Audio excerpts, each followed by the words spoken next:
E aí, meus camaradas, vamos dar uma olhada nos nossos recebidos do mês passado.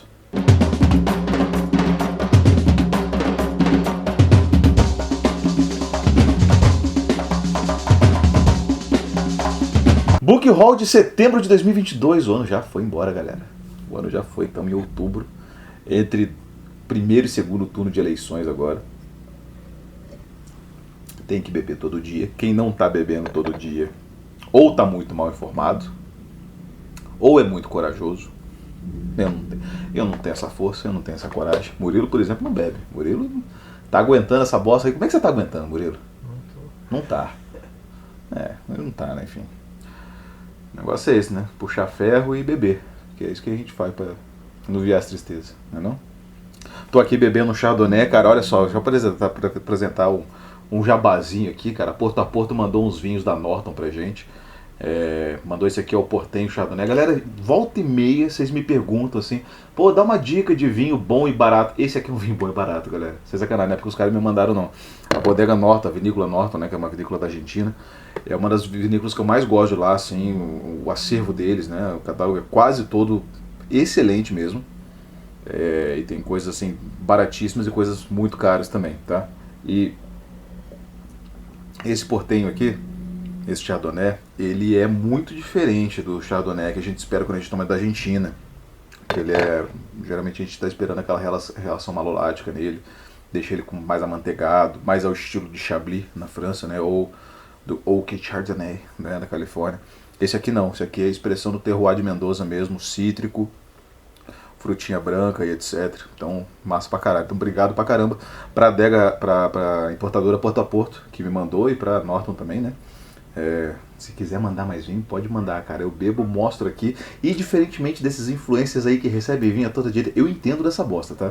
Eu não só fico falando aqui de vinho caro, não. Eu falo de vinho barato também, bebo bem, entendo essa porra. Então, confia. Vamos lá, galera. Pegamos aqui os livros que a gente ganhou. Primeiro os livros que a gente ganhou de presente, depois os livros que a gente ganhou de escritor, depois os livros que a gente recebeu de editora, e por último os livros que a gente comprou. Não comprei nenhum, mais uma vez, tá? Então vamos lá. Começando aqui com alguns livros que a gente recebeu da nossa mecena, da nossa mecena Ana Paula. Mandou aí os livros pra gente, né? Ana Paula é uma leitora muito querida, assim, ela manda livros para alguns booktubers e tal, eu acho muito querido da parte dela. E ela mandou 4 dessa vez, né? Olha só que interessante. Mandou O Porco de Raça, do Bruno Ribeiro, que o Jovem Elias acabou de resenhar aqui pra vocês.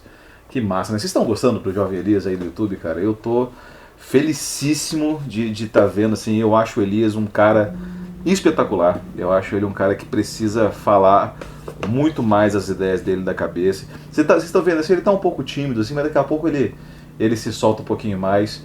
E eu acho que todo mundo tem a ganhar muito com isso, cara. Eu acho que o Elias é um cara muito corajoso no pensamento dele. Muito bom, né? Muito bom, como disse o Lucas uma vez pra mim, né? O Elias está com o coração no lugar certo. Então isso é uma coisa interessantíssima e rara, né? E ele trouxe essa resenha aqui, esse livro mexeu muito com ele, até fiquei curioso, vou dar uma olhada.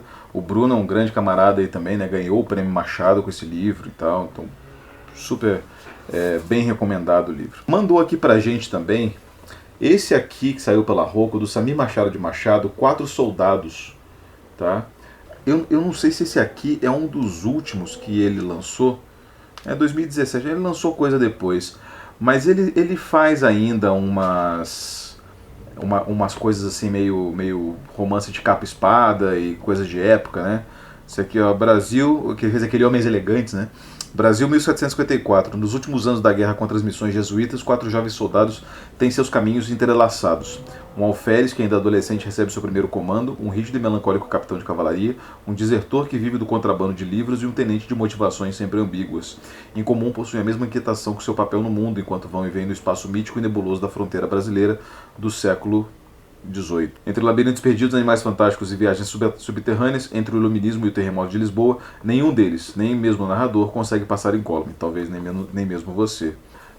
Acho interessante como o Samir faz essas pesquisas históricas, assim, ele é um cara que tem uma boa bagagem de de pesquisa de história, tanto para os livros dele quanto para os paratextos e ensaios que ele escreve, né? O cara realmente acessa os axiomas aí. Mandaram aqui também pra gente, cara, olha só que bacana, da Biblioteca Azul, o Anatomia de um Instante, do Javier Cercas. Vou falar uma parada, cara, eu nunca li o Javier Cercas. A Isa vi que gostava bastante dele, acho que ainda gosta e tal, né? E lia tudo e tal, eu sempre fiquei muito curioso por causa disso. Tá aí uma boa oportunidade, né? Acho que a Tag chegou a lançar algum livro dele, se eu não me engano. E aqui a gente tem, ó, nenhum personagem real se torna fictício por aparecer na televisão, nem por ser um personagem eminentemente televisivo, mas é muito provável que a televisão polua de irrealidade tudo que toca, e que a retransmissão de um acontecimento histórico pela televisão altere de alguma forma a natureza deste, pois a TV distorce o modo como o percebemos, se é que não banaliza ou degrada. O golpe de Estado espanhol de 23 de fevereiro de 81 convive com uma anomalia. Que eu saiba, é o único na história registrado pela televisão, e o fato de ter sido gravado é ao mesmo tempo a garantia da sua realidade e a garantia da sua irrealidade. Somada ao assombro repetido que as imagens causam, a dimensão histórica do acontecimento e as zonas de sombra reais ou supostas que ainda o inquietam, essa característica talvez explique o emaranhado de inaudito de ficções em que formas de teoria sem fundamento, ideias fantasiosas, especulações romanescas e lembranças inventadas que o envolvem. É claro, quando Javier Cercas escreveu esse livro, ainda não tinha o golpe de Estado da Birmania, né, que aparece a moça, esse videozinho dela dançando, enquanto os carrinhos estão indo ali, tipo, destronar a presidente, né? Mas é verdade, o golpe de Estado poucas vezes foi televisionado, né? Muito provavelmente, se acontecer um aqui no Brasil, nas próximas eleições, aí, se o Bolsonaro ganhar, talvez seja um podcast. Não vai ser televisionado, assim, não. Mas vamos fazer algum podcast sobre o assunto, pode ter certeza. Estamos na era de ouro, a nova era de ouro da rádio, galera. Cara, e por último, mandou aqui pra gente, Ana, esse aqui do Charles Kiefer, Dia de Matar Porco, que é um romance, né? O Kiefer, ele é um escritor gaúcho, e ele escreveu aquele livro que ganhou o Jabuti, que chama Um Outro Olhar, né? Ele ganhou o Jabuti, acho que é de contos esse, né? Ganhou 3 vezes o Jabuti, meu Deus do céu. Com a novela O Pêndulo do Relógio, em 93, com o livro Um Outro Olhar, e em 96 com a antologia Pessoal. Então tá bom, né, cara? Então o cara ganhou 3 Jabuti. Fechou, então beleza. Dia de Matar Porco, um romance curtinho do Dublinense. Isso aqui é da época, você vê a capa aqui, essa é a época do Dublinense pré Luiz Azado, né? Que a Luiz agora repaginou a Dublinense inteira. Inclusive, se eu não me engano, posso estar errado, vou dar uma olhada aqui agora na ficha catalográfica, eu acho que quem fazia as capas da Dublinense antes da Luiza é o próprio Samir Machado de Machado. Não, esse aqui foi o Humberto Nunes, mas o Samir eu sei que ele fez bastante, tá? O Samir fez bastante capa para o Dublinense. Cara, então tá aqui, 4 livros que a Ana mandou, brigadíssimo, Ana, como sempre, pela sua generosidade e pela seleção também, né? Porque ela não tá só despachando o livro à toa, assim, tá pensando nos livros que a gente vai gostar, né? Continuando então, também ganhei aqui, recebi esse aqui pelo correio, da Luna, né? A Luna, né, aquela nossa leitora que tinha me dado tanto o livro do Faules, né, do colecionador, quanto aquele livro do Gato Viajante, né, que eu mostrei aqui para vocês algum pouco passado. A Luna veio aqui até em Curitiba, e a gente conversou bastante sobre muita coisa, inclusive sobre música, né, e o quanto ela gosta da Cyndi Lauper, né. E eu conheço alguma coisa da Cyndi Lauper, eu sei que tipo, ela é realmente uma expressão aí de um pop assim, quase punk, né, no sentido de intransigência, insubordinação e etc., né, de não conformidade com as leis do pop, né. E ela falou que ia me mandar a biografia dela e realmente me mandou. Então tá aqui, ó, biografia da Cyndi Lauper. Isso aqui foi publicado pela Belas Letras, que também é uma editora gaúcha, e eles são muito especializados em publicar biografias de músicos e livros sobre música, né, de uma maneira geral. Eles publicaram o livro do Flea, do Anthony Kiedis, enfim, tem uma série de livros assim nesse sentido que eles lançam, né. E aqui a gente tem algumas fotos bem interessantes da Cyndi Lauper. Cyndi Lauper é doidona, né. Eu tava vendo um vídeo dela tocando... O que, cara? Ela tava tocando Coffee Spring, alguma coisa esses dias aí que eu vi o Dexter e a Cyndi Lauper tocando alguma parada, algum cover aí. Não era nem música dela, nem música dele. Era coisa de alguma outra coisa, mas não lembro o que era. Não sei se era um Misfits ou algo assim. Então, Luna, brigadíssimo, querida. Luna mandou uma cartinha super bonitinha também. Então tá aqui o seu livro, obrigado. Lerei e trarei para vocês aí as minhas impressões sobre a biografia da Cyndi Lauper, beleza? Trago um pouco a biografia pra cá, né? Acho que já fui um leitor melhor de biografias aí, mas tudo bem. nunca é tarde para recomeçar. Beleza, galera, em setembro, começou setembro, foi meu aniversário. Então beleza, galera, aí começou setembro começou com o meu aniversário, né, dia 4, o último, e passei lá em Gramado, né, na Serra Gaúcha, lá em Canela, em Gramado, porque estava convidado da Filigran, né, da Feira Literária de Gramado, e fiz 3 mesas lá, muito bacana, com o Edir Augusto, com o Zé Faleiro e com o Eduardo Krause, né, o estagiário da Dublinense. Mas o Eduardo Krause e o Afonso Cruz foram meus grandes parceirinhos aí nessa Filigran, porque eles ficaram a semana inteira lá também. Então a gente ficou bem grudado aí, fazendo uma porrada de coisa, bebendo quase todo dia, etc, né? Cara, o Afonso Cruz, velho, o bicho é muito inimigo do fim, cara. Meu Deus do céu. Aquele cara ali falou, teve um dia lá que a gente foi jantar com o Zé Cabaleiro, né? Foi porque eles fizeram uma mesa juntos, daí eu fui jantar com os dois depois. Fechou o bar, todo mundo foi pra casa. Eu falei assim, Afonso, vamos pegar a garrafa de vinho e beber na calçada. O cara falou, vamos. Eu falei, porra, esse é dos meus. Afonso Cruz, se você estiver vendo isso aí, cara, um brinde, saúde a você, cara. Deus proteja. Mas bom, super legal a programação. Fiz bastante coisa lá, conheci gente muito legal. Aconteceram coisas bem intensas em Gramado e em Canela, né? De alguma forma transitei pela Deep Canela. Então também foi legal, o cara tatuou minha cara no braço, entre outras coisas bizarras aconteceram. Conheci a lenda Márcio Becker, do canal Degustando Whisky. Murilo pode deixar aí o canal Degustando Whisky na descrição aí pra galera. O cara é um gentleman, o cara manja tudo de whisky, trouxe uma garrafa de Ardbeg pra gente tomar. Maravilhosa, cara. Fiquei felicíssimo. Aprendo muito sobre o whisky no canal do Márcio e recomendo que vocês assistam também para aprender com ele lá. Tá? Mas enfim, ganhei 3 livros lá, tá? Ganhei este aqui de escritores, né? Ganhei este aqui do Edir Augusto, em mãos do Edir Augusto, me trouxe esse livro lá da onde, sei lá da onde que ele estava, que ele veio, não sei se ele veio direto do Pará ou se ele estava em outro lugar antes, mas ele me trouxe um novo livro de contos dele, que chama Eu Já Morri. Li alguns contos já, logo eu termino ele para trazer aqui, tive que parar para ler algumas outras coisas. Mas tá aqui, tá mais ou menos no meio. Tô gostando muito, isso aqui é muito a expressão da voz do Edir Augusto, tô achando super interessante tudo. Tá? Então, brigadíssimo, Edir, por ter mandado esse livro aí. Edir é uma figura. Nossa mesa foi bem bacana também.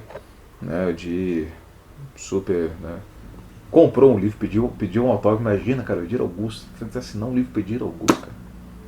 É só essa vida. O Afonso Cruz também comprou um livro meu. Eu não comprei o livro do Afonso Cruz, porque eu já tenho os 3 aqui eu não trouxe. Mas uma hora eu vou lá para Portugal e pego o autógrafo dele. E aliás o Afonso fez uma crônica, né? Baseado na minha crônica lá. Ele comprou A Volta ao 480 Dias e escreveu uma crônica sobre a bola de poeira e sobre a morte, né? Algumas reflexões assim na coluna que ele tem lá no Sapo, né? Fiquei extremamente honrado. É o ápice da minha vida, né, galera? Daqui pra frente só ladeira abaixo, enfim. Mas foi muito bom estar aqui no topo com vocês, né? A cigana leu a minha sorte uma vez numa borra de café na Sérvia. E ela falou exatamente isso. Falou assim, um dia você vai estar no topo aqui, você e outra pessoa. Eu falei assim, é isso aqui, agora, né? É eu e o Murilo no Livrada. E o topo é o Afonso Cruz ter escrito uma crônica baseada na minha crônica, assim. Lindo. O que mais que eu posso querer da vida? Massa pra caramba. A última mesa que eu fiz foi com o Eduardo Krause. Foi uma mesa divertidíssima, cara. E foi sobre turismo, vinho e literatura. E porque o Eduardo Krause publicou 2 livros que tem a ver com a Itália, né, que é o Pasta Senza Vino e o Brava Serena. E eu coloquei as minhas crônicas de viagem, né, no meu primeiro livro, então também tem tudo mais, e acho que chamou muita atenção. Inclusive, muita gente, engraçado, né? Muita gente fala assim, pô, cara, suas crônicas assim são ok, mas as crônicas de viagem são muito boas. E as pessoas falaram assim, pô, cara, suas crônicas são muito boas, mas as crônicas de viagem, meio que dá uma quebrada. Eu falei, ok. Mas aí a gente fez isso, e a mediadora da nossa mesa foi a Fê Pandolfi. E a Fê Pandolfi fez uma volta ao mundo e tal, ela é, pô, super influencer e tal, né? O Eduardo Krause ficou até assim, caralho, cara, eu sou menos famoso que a mediadora.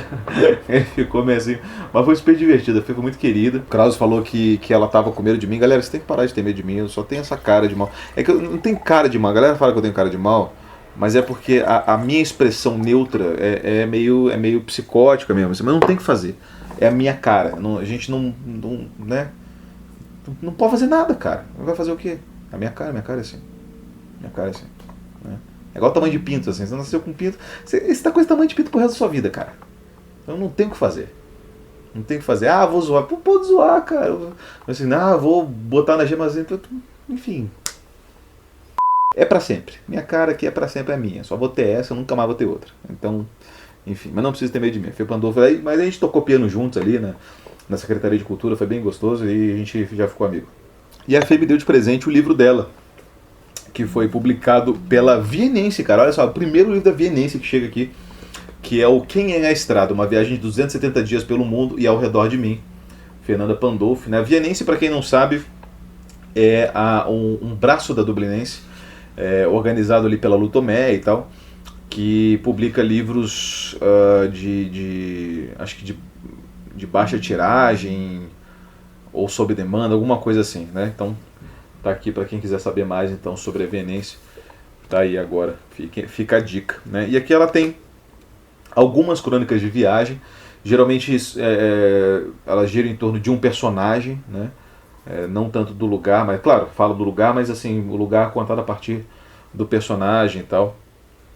E é esse livro aqui que ela nos presenteou. Essa mesa foi patrocinada pela vinícola Jolimon, lá de Gramado, né? E botaram umas garrafas lá, a gente bebeu até não poder mais durante a mesa. Era 1 hora só, né, de mesa, então a gente aproveitou para entornar tudo ali e tal. E depois a gente saiu, eu e o Krause lá, e a Fê e todo mundo, a gente foi beber mais ainda. A gente foi no Gato Preto. Tem um Gato Preto lá em Canela também, Murilo. Mas é um bar bem civilizado, perto do nosso Gato Preto. Nossa, tipo,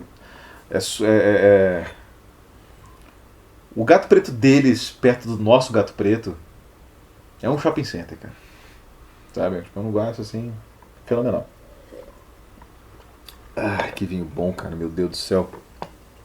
Portenho, Bodega Norton, importado pela Porto a Porto. Viu? Eu posso fazer jabá aqui dos vinhos que eu recebo. Foda-se. Aí depois que a gente foi beber lá no Gato Preto, apareceu lá um camarada que era o Matheus Borges e ele me entregou o livro dele, que é esse aqui, ó, 1000 Placebos. Esse livro aqui eu já tinha visto ele em post patrocinado no Instagram, manja. E aí chegou aqui, daí ele falou, pô, cara, queria te dar meu livro, não sei o que. Eu falei assim, pô, certeza, bora lá, né? Esse livro aqui foi publicado pela Oboro Lopes. Eu não conheço essa editora, pra ser bem sincero, tá? Mas achei engraçado, assim, ele tem a orelha assinada pelo Daniel Galera, e ele diz, e se o homem do subsolo de Dostoiévski tivesse acesso aos fóruns do Forchan? E se Poe, na hora de conceber as suas novelas policiais, tivesse acesso aos futuros psicopatológicos que povoam a mente de Bayard? Se nada disso fosse necessário, pois o capitalismo alienante e o submundo tecnológico estivessem levando, agora mesmo, jovens como o narrador deste livro a percorrer o percurso trágico da solidão do espírito, a desagregação mental, culminando em atos de violência impensável. Questões como essa podem vir à mente do leitor que acompanha a trajetória do protagonista desse romance. Pô, Daniel, galera, eu acho bem difícil. Não acho bem difícil não, cara. Eu acho que isso poderia acontecer. Porque é bem o tipo de comentário que eu faria. Tá vendo, cara? Eu finjo que eu não gosto do Daniel Galera, mas eu gosto pra caralho dele, cara. Porque o Daniel Galera e eu, a gente pensa muito parecido, cara, com tudo, assim. O homem do subsolo do fórum do Forchan. Isso é uma parada que eu falaria, velho. Isso aqui é uma parada que eu falaria. Eu ia aproveitar e assim, assim, não, vou aproveitar aqui pra dar uma patada no Daniel Galera. Assim, não, Daniel Galera, eu nunca pensaria isso. Claro que eu pensaria, Daniel Galera. Tipo, assim, eu me identifico muito com o Daniel, galera. Eu acho ele foda. Quando a garota por quem é apaixonado tem um fim trágico e o administrador de seu fórum favorito desaparece misteriosamente, ele se deixa levar por impulsos investigativos que colocam em risco sua rotina e sua lucidez, para não dizer sua própria vida. Em seu primeiro romance publicado, Matheus Borges demonstra seus poderes singulares de construção psicológica, evocação de detalhes e observação atenta da nossa realidade fraturada e saturada de informação. Humor pontual com tempero absurdo, comentário social e suspense no ar cibernético se soma uma aura paranoica pintoniana, sem nunca perder de vista a emoção genuína que sustenta os personagens e faz o leitor antecipar cada pista e desenlace. Cara, bela apresentação do livro, hein? Daniel Galera sabe vender um livro, cara. Chamar o Daniel Galera pra escrever a orelha do meu também, que eu gostei, cara. Eu quero paradas malucas, assim, tipo Homem do Subsolo do Forchan na minha orelha também, achei foda.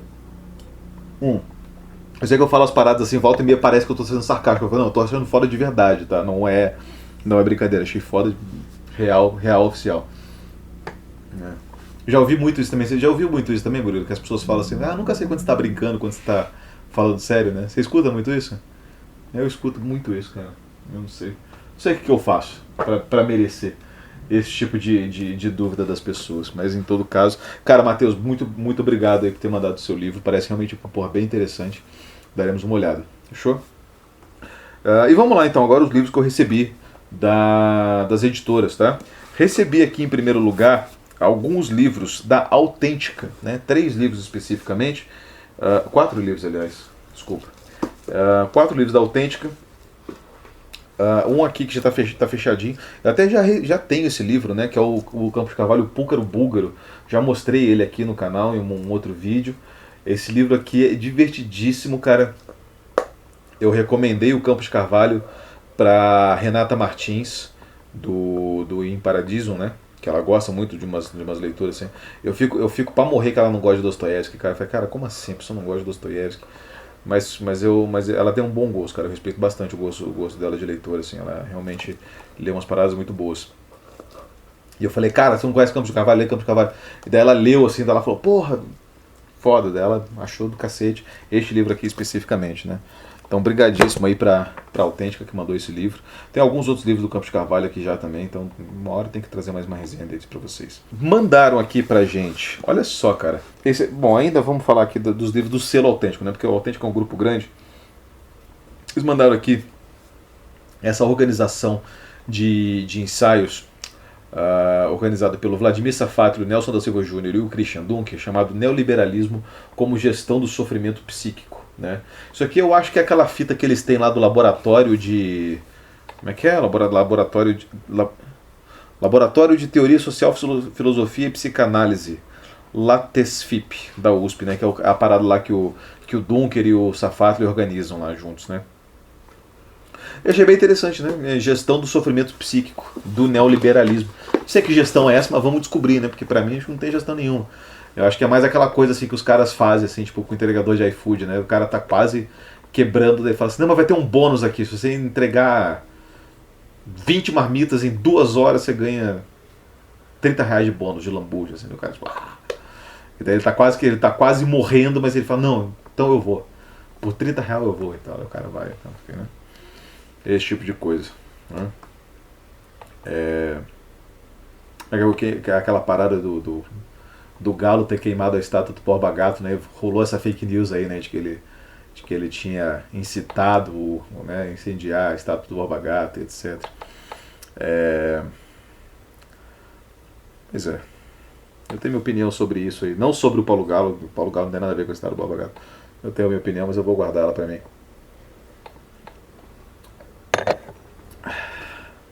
Porque a internet ainda não aprendeu a interpretar opiniões que são um pouco mais cinzentas do que o preto no branco oficial, né? Então, vamos deixar por aqui mesmo.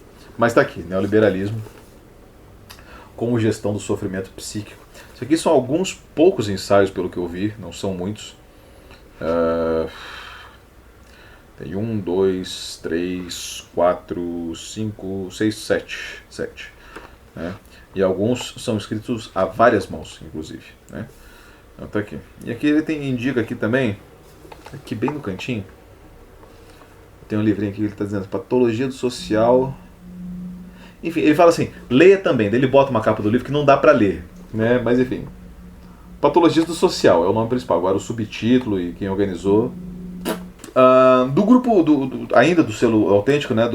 Ainda do grupo autêntico, do selo Vestígio, mandaram este aqui, A Morte é Meu Ofício, do Robert Merle, sei lá como é que é o nome do cara. Um cara já morreu e tal. Cara, o que é isso aqui? Isso aqui é como se fosse a história do Rudolf Hess, contada por ele mesmo, tá?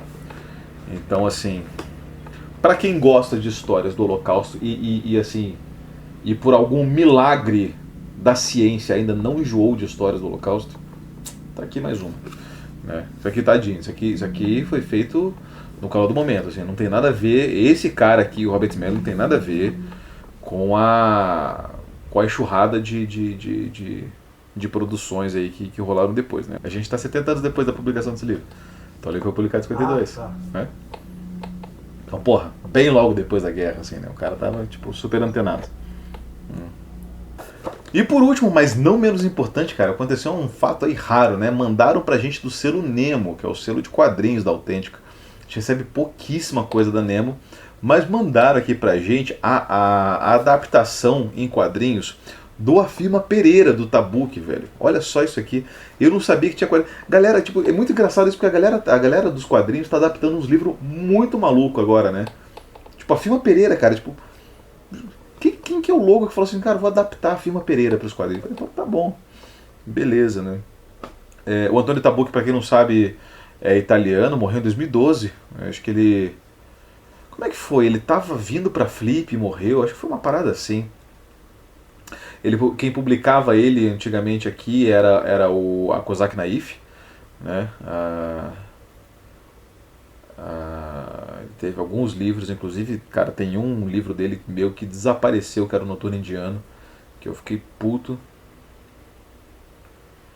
E esse livro aqui, se eu não me engano, eu acho que é esse aqui, que é o livro que o Tabucchi escreveu em português. Porque o Tabucchi, ele era o tradutor do Fernando Pessoa para o italiano. Então acho que ele escreve, inclusive tem aqui alguns símbolos portugueses na capa, né? Então tá aqui, né? Tipo, o Orfeu Pereira. O Orfeu Pereira tem uma das frases que eu acho mais legais da literatura. Eu sempre uso ela quando eu preciso fazer alguma defesa da literatura, né? Porque literatura, volta e meia, as pessoas pedem para que a gente defenda ela.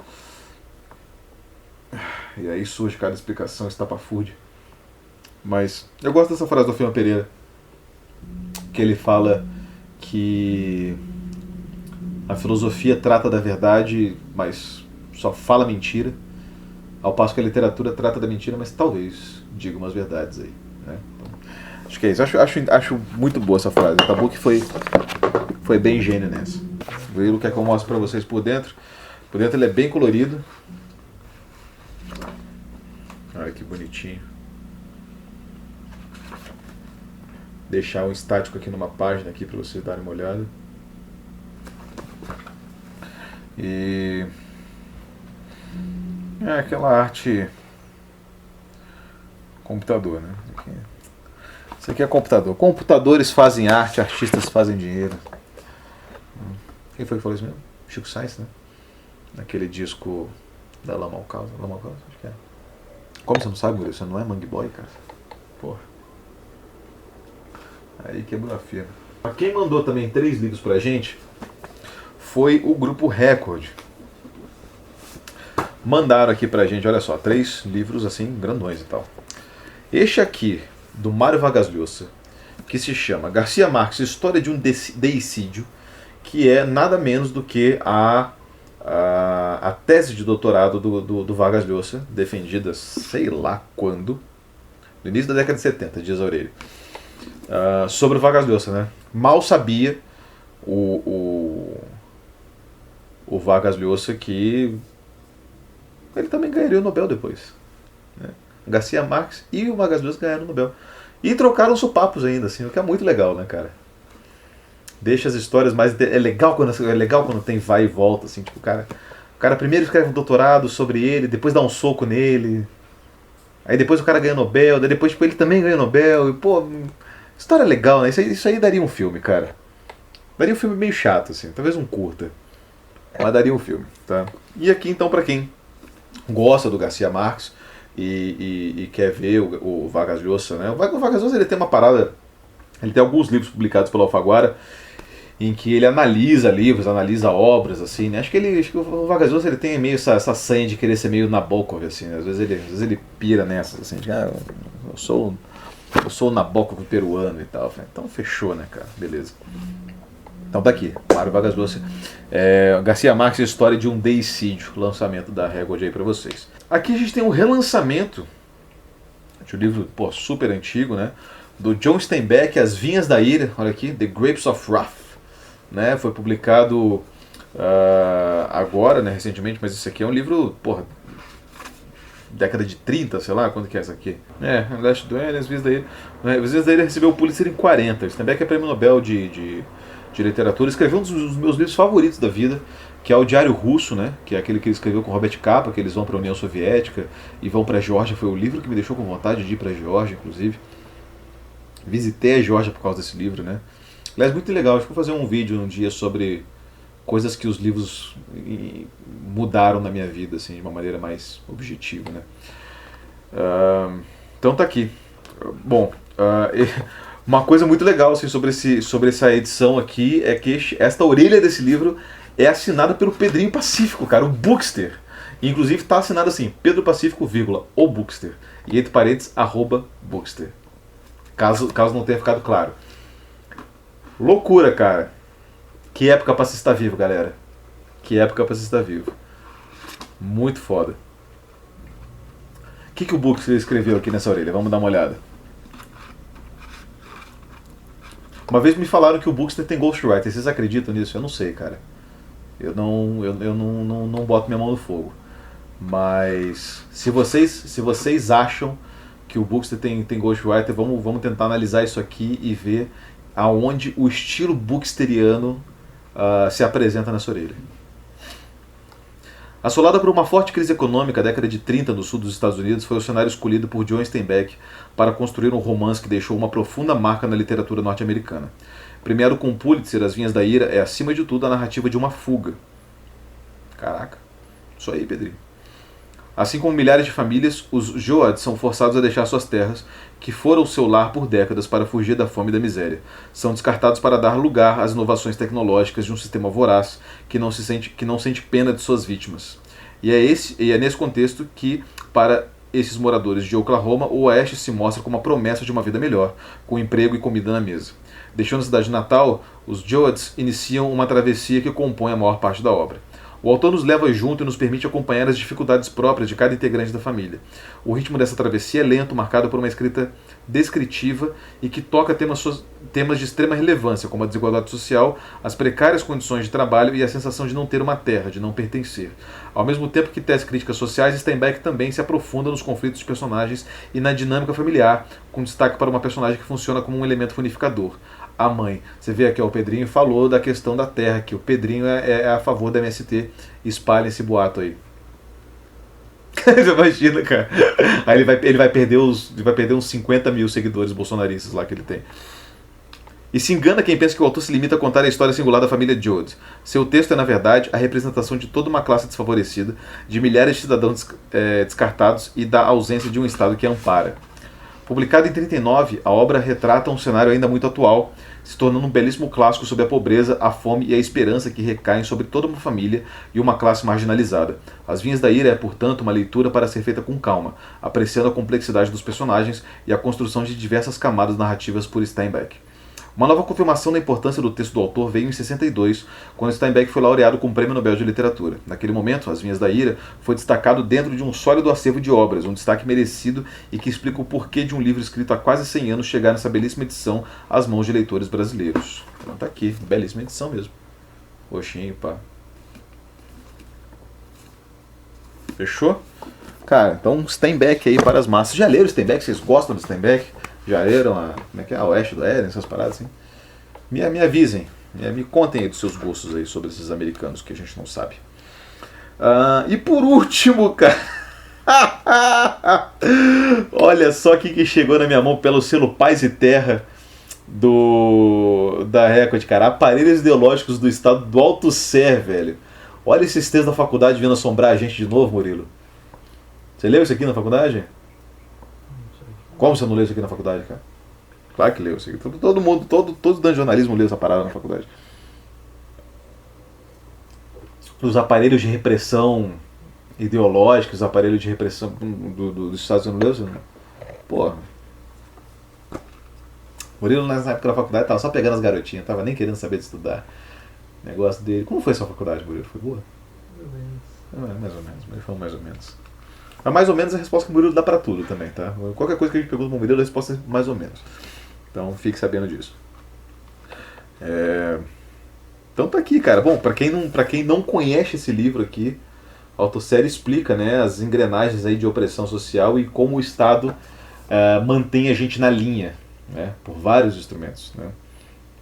Porque daí justamente ele entra naquelas teorias da comunicação como a mídia sendo um aparato de controle ideológico do Estado, né? Não é um aparelho de controle repressivo como, por exemplo, a polícia, né? O jornalista não vai te dar porrada na cabeça, mas ele vai tentar, tipo, fazer tua cabeça, né? Então é isso. Cara, tá aí um bom texto para revisitar aí uma hora. Recebemos aqui da editora Mundaréu, cara. Bicho, eu te falar uma parada, eu recebi 2 livros lindos da Mundaréu, mas lindos mesmo, assim. E assim, eu não me importo muito assim com as opiniões que vocês dão, que divergem das minhas visões de mundo. Eu entendo que a gente tem, né, uma multiplicidade de pensamentos e etc. E sempre tento ter assim um respeito muito grande quando a gente encontra, né, uma opinião divergente da nossa e tal. Mas, cara, alguém falou uma vez que as capas da Mundaréu são feias e isso me doeu na alma, cara. As capas do Mundaréu são as mais bonitas pra mim, assim, que elas são extremamente gráficas. É bem o jeitinho de capa que eu gosto. Bom, vocês viram meus 2 primeiros livros, vocês sabem do que eu tô falando, né? As capas dos meus livros são bem gráficas, assim, a Mundaréu publica dessa forma também, né? E eu gosto muito do formatinho deles. Publicaram esses 2 aqui, ó. O Paradise, da Fernanda Melchior, tá? E o Canción, do Eduardo Halfon. Tá? Interessante, né? Paradise, né? Escrito aqui numa transliteração, né? Fonética. E o Canción nem foi traduzido o título, né? Ficou Canción mesmo, do Eduardo Halfon e tal. O Eduardo Halfon publicou já um livro pela Mundaréu, que é o Luto. Até onde eu sei só publicou esse pela Mundaréu. Mas ele tem outros livros publicados aqui no Brasil. O Boxeador Polaco, que saiu pela Rocco, naquela organização que o Joca Terron fazia, né? Dos livros latino-americanos, que ele é guatemalteco. E a Fernanda Melchior é mexicana e publicou aquele Temporada de Furacões, né? Que foi o primeiro livro, inclusive, do Clube Tortilha, que acabou. Muito triste, mas muito bom ter tido o Clube Tortilha aí com a gente durante esse tempo. O Paradise, me parece que... aliás, vamos primeiro falar do Luto, porque eu acho que o Luto... Eu ia falar que o Paradise ele continua um pouco mais a expressão da Fernanda Melchior, mas o Canción ainda mais porque ele faz parte de um grande projeto literário sobre memória e ficção que o Eduardo Halfon faz em volta da família dele, como é o caso do Luto, né, por exemplo. E esse aqui é mais um tijolo aí nessa obra que ele está construindo, né? Então diz aqui, ó, cidade da Guatemala, uma manhã fria de janeiro de 67.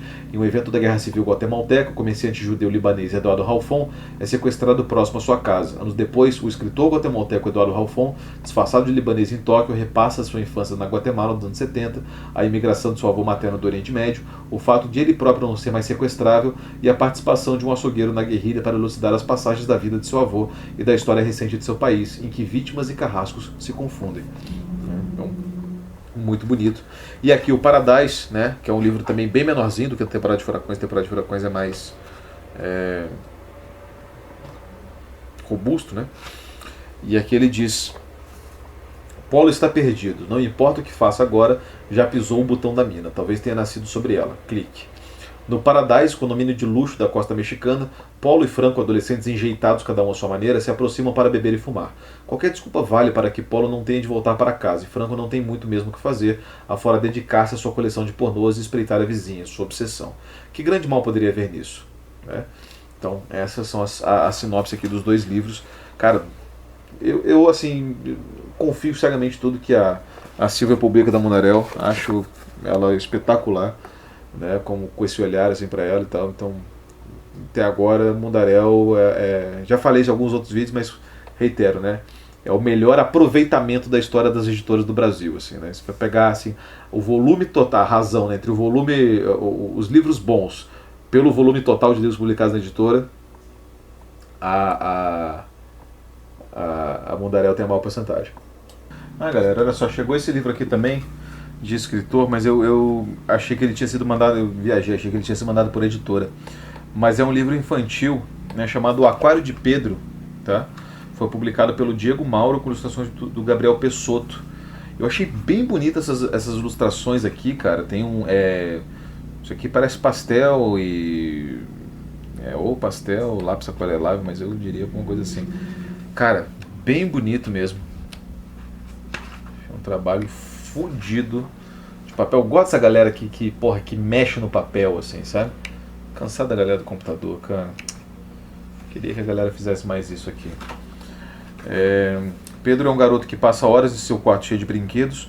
Dourado é um peixinho que habita o aquário no quarto de Pedro. De tempos em tempos o Pedro se pergunta: o que será que o Dourado está fazendo? Esse aqui saiu pela Patuá. Eles mandaram autografados, estão muito queridos. Obrigado mesmo por terem mandado. Que sacanagem, cara. Achei um primor de ilustração mesmo, né? Ainda não li o livro, tem que dar uma olhada na história. Mas só pela ilustração tá valendo pra caramba. Tá? E vamos continuar aqui então com os livros que eu recebi das editoras. Recebi 2 livros da editora Veneta. Recebi esse aqui, olha só, quadrinho nacional pra galera, do Pieri, chama Malagueta, este quadrinho aqui, tá? Isso aqui me parece que tem muito a ver com o centro de São Paulo, com a vida boêmia e etc, né? Que é esse cachorrinho aqui, parece que ele fica filando cigarro dos outros no centro de São Paulo.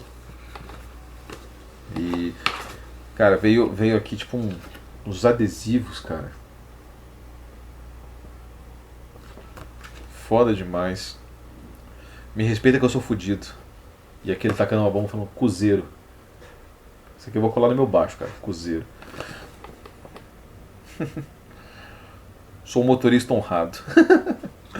É umas coisas meio engraçadas demais, cara. Baixinho e mal carado. Atende pelo nome de Malagueta e é famoso por sua agressividade e fome insaciável. Foi avistado recentemente surfando em cima dos vagões de trem e a vagar pelas ruas e botecos jogando sinuca e pedindo cigarro na cara de pau. Há quem diga que a única pessoa capaz de controlar o animal é sua dona, Yara, mas na ausência dela é melhor ficar longe do seu caminho. Então, brincando com os clichês e exageros dos mangás de ação, adaptados para um cenário típico do centro de São Paulo, Gabriel Pieri cria um personagem destinado a entrar para a história dos quadrinhos brasileiros. Malagueta incorpora perfeitamente o espírito caótico das ruas. Ele é violento, grosso, malandro, boca suja e, acima de tudo, irresistivelmente divertido. Vou mostrar um pouquinho aqui por dentro do Malagueta, para vocês verem um pouco do estilo aí do Pieri, né? Eu falei quando eu fiz aqui tem umas cenas de ação aqui e tal. Eu falei quando eu fiz a resenha do Rose na Floresta, né, que também a Veneta publicou. Pra mim era muito incomum ver um artista ocidental sendo influenciado pelos desenhos japoneses, mas agora eu tô vendo aqui também, né, parece ser uma tendência daqui pra frente, né. Tava assistindo a 5ª temporada do Rick and Morty agora, também os caras estão bem pegados nessa onda de anime e tal, né, então tá rolando essa cena aí. Então massa. Isso aqui o Murilo pode dar uma conferida aí pra vocês depois. E aí vocês vão pedir, faz uma resenha pra gente, Murilo. Eu falo, não vou fazer. Pode desistir, não vai rolar isso. Então tá bom. E chegou aqui também da Veneta este quadrinhaço aqui da Nectarina, né, da Lihai, da Lilai. Né? A Lilai, ela é não binária, mas ela diz que prefere pronomes femininos, então por isso que a gente tá falando a Lilai. Fechou? Porque também tem isso, né, cara? Se a pessoa pede pra você usar um pronome, por que não vai usar um pronome? Não? Você ficou com a parte mais fácil, cara. A pessoa tá tendo que tomar tipo uns hormônios muito louco, cara, e porra, e tendo altas crises de disforia, não sei o que, cara. A única coisa que você precisa fazer, que ela fica tranquila, são os pronomes que ela pede. Fechou. Não? Mas é uma coisa tipo... A galera implica com umas paradas, né, cara? Porra. É umas coisas fáceis, cara. É tipo dar bom dia no elevador, assim. Não dou bom dia no elevador. Porra, por quê? Não porque eu não confio em estranhos. Meu pai falou pra não falar com estranhos. Foi assim que eu fui educado. Para. Né? Bom, Nectarina é sobre um casal queer, né? Bron e Ray são um casal ligado por um amor poderoso que tudo consome. Suas aventuras selvagens com Ness e sobre Andy Ray são momentos de felicidade que elas esperam todas as semanas. Movidas pelo poder da imaginação da criança, elas podem ser elas mesmas e esquecer suas vidas cotidianas, presas entre tensões familiares, rejeição e isolamento. Mas com os velhos demônios de Bron ressurgindo e o relacionamento murchando, as duas jovens tentam resgatar laços familiares um tanto desgastados. Ray com sua irmã sobrecarregada, mãe solo da pequena Nessie, e Bron com sua irmã adolescente, vinda de um ambiente religioso, incapaz de compreender as complexidades de sua identidade de gênero. Conseguiram deixar de lado o ressentimento e encontrar o caminho da reconciliação? Então, aqui está. Bem bonitinho, né? A sobrinha delas e elas aqui na capa. Também vou mostrar um pouquinho do interior. Quadrinho monocromático.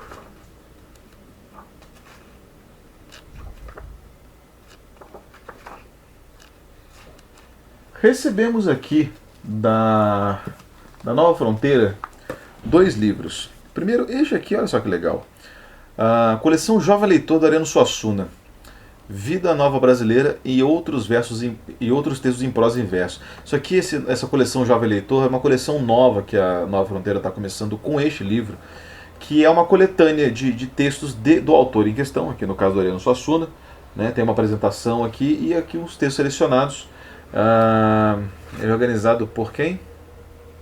Por Carlos Newton Júnior, tá? Então, uma série de poemas, continhos, deixa eu ver o que tem aqui de Suassunas para você. Prosa, poesia, um cordel e um teatro. Bastante coisa, né, galera? Bastante coisa no livrinho pequenininho aqui. Então, pra galera que quer conhecer o Ariano Suassuna, não sabe como é que é o estilo do cara, tá aqui o livro, né? Tá aqui o bicho. Mas acho legal o Ariano Suassuna, assim, porque ele sempre é retratado assim, já velho, né? Ele nunca foi novo na vida. O Ariano Suassuna, ele nasceu com 70 anos e morreu com 130, né? Então, uma coisa muito bonita. Já achei no Google Imagens fotos do Ariano Suassuna jovem, mas é pouco.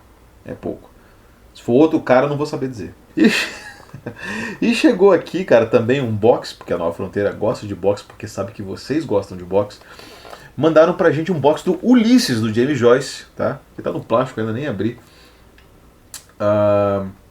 Que é a tradução da Bernardina, cara. Vamos abrir aqui, enfim.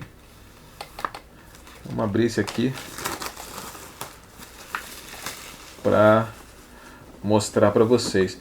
A Bernardina, se eu não me engano, foi a segunda tradutora do Ulisses, né? Primeiro foi o Ruais, depois a Bernardina e depois o Galindo, né? Se eu não me engano, a Bernardina é a que fez a tradução mais domesticadora, possivelmente. Posso estar enganado, mas eu acho que é isso. Tá? Então aqui 2 volumes do Ulisses para vocês. Volume 1 e volume 2. Tá? Aqui temos uns caras de chapéu na sombra, no verso. E fica a dica, né, cara? Porque assim, tem muita coisa que a galera. Rola muito isso, assim, né? Na literatura. Eu não sei, acho que é uma preocupação que os leitores têm quando estão começando a ler, assim, tipo assim. Quem que traduziu? Quem que é o tradutor? Não sei o que eu preciso saber, porque eu tenho que ler a tradução certa, tenho que ler a tradução definitiva. Cara, não tem tradução definitiva, galera. Não tem tradução definitiva. E inclusive, se vocês assistirem a minha entrevista com o Cid Piquet, que é o editor da 34, ele fala bastante disso, né? Ele fala, por exemplo, da tradução do Memória do Subsolo do Lucas Simone, que saiu pela Edra, né? Que ele fala assim, cara, essa é uma tradução que eu daria para minha sobrinha ler, assim, porque é uma tradução muito mais atualizada e tal, né? E agora, todavia, parece que lançou uma agora do Enid ao Franco Perpétuo. Os caras não me mandaram, acredita? Magoei, cara. Cara, toda vez que uma editora não manda um livro russo pra mim, eu fico meio chateado. Mas talvez eu mereça, porque faz tempo que eu não trago de livro russo aqui. Então acho que é um jeito deles me castigarem por isso, né? Mas eu me sinto um cara da máfia, assim, o que eu fiz pra merecer esse desrespeito, né? Então assim, o Caetano é um excelente tradutor, tá? Mas assim, não é porque ele é um excelente tradutor que as outras traduções mereçam ser desconsideradas e jogadas na lata do lixo, sabe? Elas são traduções igualmente válidas. Tem muitas coisas ali que são frutos de esforços ainda mais hercúleos, né? Porque o Caetano, em que se pese toda a competência dele, traduziu o Ulisses na época da internet, né? Com acesso a um monte de coisa, assim. Esses caras aqui, velho, tipo, porra, o Wise, cara, o Wise teve que, porra, traduzir na mão o Ulisses, cara, consultando livro, sacou? Não era aquela parada assim, fazer, pegar aqui na internet, esse termo aqui. Tem essa fita, velho, saca? Então, assim, muita coisa precisa ser considerada. Sejam um pouco menos peremptórios com suas decisões de tradução e tal, que eu acho que todo mundo está ganhando, tá? E principalmente na questão da literatura russa, que a galera me pergunta assim. Qual tradutor do russo que é melhor? Galera, se acalma. E por último, a gente recebeu alguns livrinhos aqui de várias editoras diferentes que eu vou mostrar para vocês. Começando aqui com essa aqui da Antofágica, do A Desobediência Civil, do Turro, que chegou aqui pra gente, né? Tem uma apresentação da galera do Meteoro Brasil, pós-fasta Juliana Borges, Rafael Maffei, João Marcelo Maia, tá? E, cara, a desobediência civil é um texto muito elementar, né, galera? Vocês têm que ler, cara, vocês têm que ler isso aqui. Se vocês são leitores do Livrado, tem que ler Desobediência Civil. Não tem desculpa para não ler. É um texto curtinho. Esse aqui parece que até que é grande, né? Mas você dá uma olhada aqui na quantidade de ilustração e no tamanho da fonte, amigo. Porra. Pega aí e lê essa porra, cara. Se não for ler o Antofágica, lê de qualquer texto, cara. Rouba um livro da biblioteca e lê. Depois você devolve pra biblioteca, porque roubar livro da biblioteca é feio. Mas, pelo amor de Deus, galera. Porra, turrou, tem que ler, enfim. Tem que ler essa porra. Tem um carrinho aqui pegando fogo na capa. Tá escrito Acabe. Né? O Murilo pode explicar pra vocês o que quer dizer Acabe. Né? Uma vez eu abri uma caixa de perguntas no Instagram. E daí um cara perguntou assim: eu sou policial, você concorda com... Você é adepto do termo Acabe? Eu falei: não, senhor, eu sou só trabalhador. O cara começa a perguntar assim: eu sou policial. Eu falo assim, ó... Eu sou policial, estou digitando essa pergunta aqui provavelmente com uma arma na minha cintura. Você você concorda com o lema Acabe? Eu vou falar o quê? Vou falar o quê pro Steve? Né? All cats are beautiful. All cats are beautiful, né? All colors. Vou falar o quê pro senhor Bota Preta? Pro senhor super-herói? Boa noite, senhor herói. Boa noite, senhor Steve. Boa noite, senhor Bota Preta. Sou só trabalhador. Ai, cara. Tem algum Steve aí que assiste o Livrada? Se tiver, avisa. Se tiver um herói aí que assiste, comenta aí que eu vou ficar feliz de saber. Tem uma mina Steve que comprou meu livro. Né? Uma senhora herói. Galera, eu tô falando isso aqui de brincadeira, assim, mas assim, se vocês encontrarem um policial na rua, não cumprimente ele dessa forma. Não fale boa noite, senhor herói. Eles não gostam disso. Eles não vão ficar felizes, tá? E a gente tá no Brasil, aqui como nos Estados Unidos, é sempre a ciência do particularíssimo, assim, né? A gente, né, o policial brasileiro, o policial americano leva muitas coisas pro coração. Então, assim, não é uma máquina impessoal do Estado, como quer que seja a lei, não. É um sujeito que se ficar bravo, ele te prende, assim, né? Enfim, e ele pode falar assim... A gente estava falando aqui esses dias, né, da lei subsidiária, né, da resistência à prisão, eu falei assim, esteja preso. Eu falei assim, por que eu não fiz nada pra ele? Opa, tá resistindo à prisão? Agora é crime. Esteja preso. Porque, né, a resistência à prisão é um crime em si mesmo, né? Então, fica a dica aí, tá? Então, se algum policial perguntar assim, oi, eu sou policial, o que você acha do lema Acabe? Eu falo, eu não sei do que você está falando, senhor Steve. Tá? Recebemos aqui da Todavia o romance novo do Carlos Eduardo Pereira, agora. Saiu aqui. Pô, o Carlos Eduardo é um cara muito massa, né, velho? Eu gosto pra caramba dele. Escreveu aquele livro Enquanto os Dentes, né? Que foi, cara, logo no começo da Todavia. O cara placou lá o primeiro romance dele. E tá aqui o segundo dele agora, né? Em breve traremos pra você a resenha, ou talvez, quem sabe, uma entrevista, né? Quem sabe, né, Murilo? Uma entrevista com o Carlos Eduardo Pereira. Vamos deixar esse aqui, vamos deixar esse aqui sem falar nada por enquanto. Vamos falar de outros livros aqui. Né? Chegou aqui pela Malê o livro do Marcelo Moutinho, A Palavra Ausente. Tá? Esse livro aqui tinha sido publicado pela Rocco, se não me engano. E agora parece que a Malê está publicando o Marcelo Moutinho. E esse livro aqui é uma versão ilustrada e revisada. Né? Tem ilustrações tipo uma mariposa, uma bola de capotão, algumas caixas, havaianas, uma cadeira Luiz XV. Esse aqui é o livro de contos do Marcelo, né? Então o Marcelo publicou lá o Ferrugem, que a gente já resenhou aqui e tudo mais. E agora a gente tem esse aqui, A Palavra Ausente, também. Tá? Aqui temos blurbs da Giovanna Deltri do Globo, Manuela Costa Pinto da Folha de São Paulo e Miguel Sanches Neto da Gazeta do Povo. Não vou falar o que eles falaram, porque, enfim, ficar lendo blurb aí. Né? As pessoas elogiando, né? Enfim. O dia que, quando eu lançar um livro que tiver blurb, eu vou botar um blurb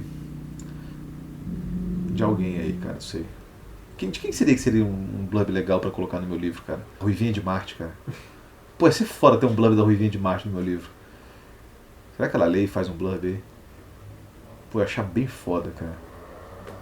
Aí, Ruivinha de Marte, se você estiver vendo esse vídeo, Um beijo pra você. Ruivinha de Marte é mó gata, né, cara? Vamos falar a verdade. Vamos falar a verdade. Não, ela é sim, cara. Ela é. Não tem choro, é gata. Chegou aqui da DBA, olha aqui, O Som do Vermelho, do Catalin Parteni. Só pelo nome você já saca que o cara é romeno, né? Me parece que esse aqui é o livro de estreia do sujeito, né? E diz aqui atrás, aqui à beira do colapso do sanguinário regime comunista romeno, Paul, um jovem estudante de filosofia, é expulso da faculdade e aproveita para se dedicar a uma banda de rock, ao lado do seu melhor amigo, Fanny. Nossa, que é bom, né? Tipo, o cara já começa fazendo filosofia, né? E assim, já não ia pra muito lugar. Assim, o cara larga a faculdade de filosofia e faz a banda de rock, né? Aquela triste realidade que talvez fazer uma banda de rock talvez se tenha um pouco mais sucesso profissional do que como formado em filosofia, né? É foda, galera. Galera, eu tô fazendo curso de filosofia ainda, não desisti, tamo lá. Mas o horizonte, né? O Elias faz filosofia, o Lucas, enfim, né, fez o mestrado e doutorado dele, pós-doutorado em filosofia também, então são grandes camaradas, assim, mas tipo, o que a galera emprega, né, nisso, né, tipo, tem aquele meme, né, assim, vamos formar em filosofia, que bom, acabou de abrir uma fábrica de filosofia aqui atrás, pode ir lá pegar emprego, né? O romance de estreia de Catalin Parteni. Mesmo sem experiência musical, os dois montam uma resistência improvisada, construindo ao lado de uma garçonete de 20 anos um refúgio artístico contra a opressão totalitária. O romance de estreia de Catalin Parteni é uma ode sincera, comovente e bem-humorada à liberdade e ao poder emancipador da rebeldia juvenil, escrita a partir da experiência autobiográfica de quem vivenciou as agruras da ditadura de Ceausescu, com uma fenda vermelha na mão, a mesma retratada na capa do livro.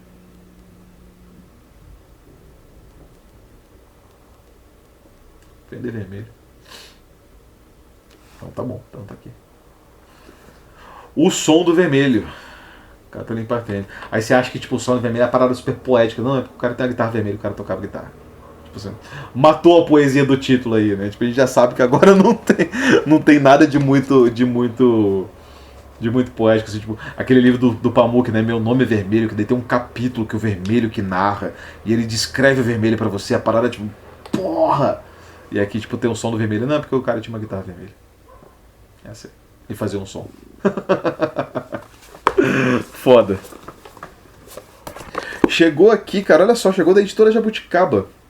Um livro do Frederico Klamb. Rua Maravilha Tristeza, um livro pequenininho, né? Eu não sei se esse aqui, se o Frederico já escreveu alguma coisa antes, ou se esse é o primeiro livro. Ah, não, ele publicou outras coisas. Publicou Bichos contra a Vontade, poesia, pela Sete Letras 2019. Cinema Circular, poesia, pela Sete Letras 2018. Entre outros livros. Quais outros livros? Por que não fala? Pô, os caras dedicaram tipo 6 linhas pra ele aqui, não pode falar dos outros livros que ele publicou. Sacanagem. Rua Maravilha Tristeza, esse é o primeiro livro de contos. Então, primeiro livro de contos, tá? Pequenininho. Aqui não diz de onde que ele é e tal. Imagino que seja de São Paulo, que a galera toda é de São Paulo.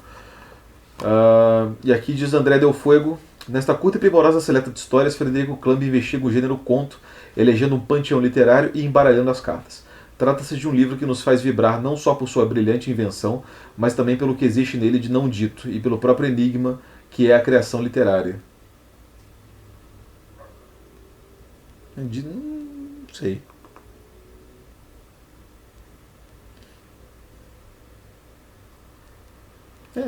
Mas enfim. Eu queria que tivesse dito alguma coisa de mais substancial aqui nessa quarta capa. Fiquei meio chateado por isso, assim. Achei que... Tá bom, tem alguns contos aqui. Deixa eu ver quantos contos. Poucos. Tem um prólogo, Lacumbre, Maravilha e Tristeza, Aves Oráculo e Edifício Arte do Descarte. 5 contos. Tá? E por último, cara, recebemos aqui da editora Crocodilo. Acho que a gente nunca recebeu um livro da editora Crocodilo. Recebemos aqui A Vida Infantil da Tarântula Negra, por Tarântula Negra, da Kate Acker. Kate Acker é uma escritora americana aí, né, da década de 40 e tal. E pelo que parece ela faz umas paradas assim meio que ao estilo do Burroughs, né, aquela colagem meio pós-moderna e etc.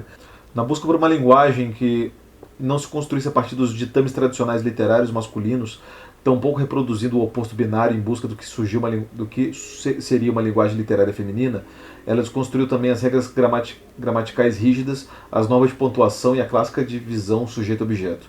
Compõe o texto nos sonhos, onde somos o espaço, o sonho e o sonhador. Somos e estamos em outro tempo. Atos de percepção. Escrita como uma máquina de destruição, afirmava Becker. Em luta contra as significações e classificações fixas, abrindo possibilidades tanto para o que escrevia quanto para quem lê, talvez Gilles Deleuze dissesse, escrita como máquina de guerra. Prazer, Kate Acker. De novo uma quarta capa que não diz muita coisa. Então não consigo avaliar para vocês melhor. Mas me parece um daqueles bem maluquete que a galera nessa época publicava. Kate Acker, enfim, né, tem uma passagem aí pelos personagens importantes aí do século XX na literatura, nas artes de uma maneira geral. Né? Então chegou aqui agora pela editora Crocodilo. Não sei se ela já tinha algum livro publicado aqui no Brasil antes, tá? Mas eu, assim, até onde eu me recordo, não.